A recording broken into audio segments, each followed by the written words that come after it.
Unusual wedding customs from around the world. If catching a bouquet at a wedding seems strange, wait until you hear about the traditions in other countries, from pre-wedding feasts to post-nuptial tooth filing. While brides-to-be in most cultures spend hours at the gym and meticulously monitor their diets to look slim and fit on their big day, in Mauritania, the custom is quite the opposite. Young girls and women are not slimmed down but fattened up for a practice known as leblouh, an intensive feeding session in preparation for marriage. The Mauritanian ideal of female beauty is curves, layers of fat, and even stretch marks. It's considered living proof that the husband is rich and generous enough to take good care of his wife. To attain this shapely figure, young girls are force-fed a fatty feast of dates, peanuts, couscous, and oatmeal with goat's milk, totaling a whopping 16,000 calories a day, enough to feed 4 male bodybuilders. A tooth filing ceremony is performed in Bali, where it's believed that 6 negative traits, lust, greed, wrath, pride, jealousy, and intoxication, live in every person. For a child to become an adult and be ready for marriage, they have to go through this tooth filing ceremony. It basically involves filing down all the pointed teeth so that they are flat with the others. It's done to reduce these 6 sins and create a balance between good and evil in the prospective bride or groom. Before judging too harshly, is our obsession with perfectly straight teeth any different? Our use of braces and veneers may be just as crazy. Think about it. The dour people of Inner Mongolia in China still consult with their family astrologer to decide if it's time to set the wedding date. The future newlyweds inspect the liver of a baby chicken together after cutting it open with a knife. If it looks good and healthy, it's a sign to pick the date for the big day. If not, it means they should try again later and keep doing so until they find a perfectly healthy chicken liver. In Fiji, to marry the girl of their dreams, young men not only have to ask her father's permission but also bring him a whale tooth. It's used as the centerpiece for a necklace called a tabua, which symbolizes wealth and high status in society. It's also supposed to bring good luck. With new anti-whaling laws cracking down on the illegal practice, finding a whale tooth for this tradition can now be even more challenging. The price of a wedding table has surged to hundreds or even thousands of dollars. Weddings are often seen as happy events where tears of joy are shed. However, the Tujia people of southwest China have a unique tradition that dates back centuries.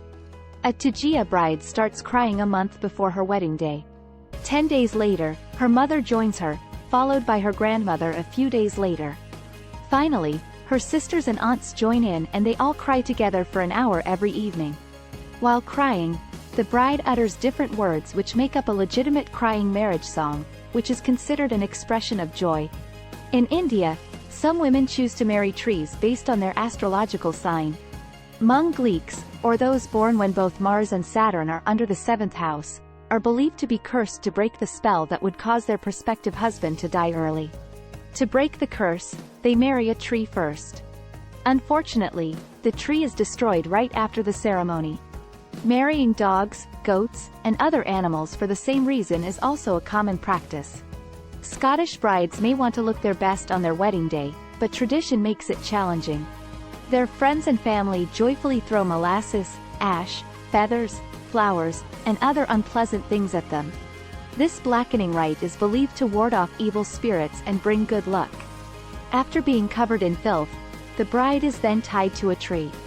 The original tradition from the 19th century involved blackening and cleaning the bride's feet and legs, but it has now evolved into a fun public event. Smashing porcelain dishes for good luck is a common practice in many cultures, but the Germans take it further.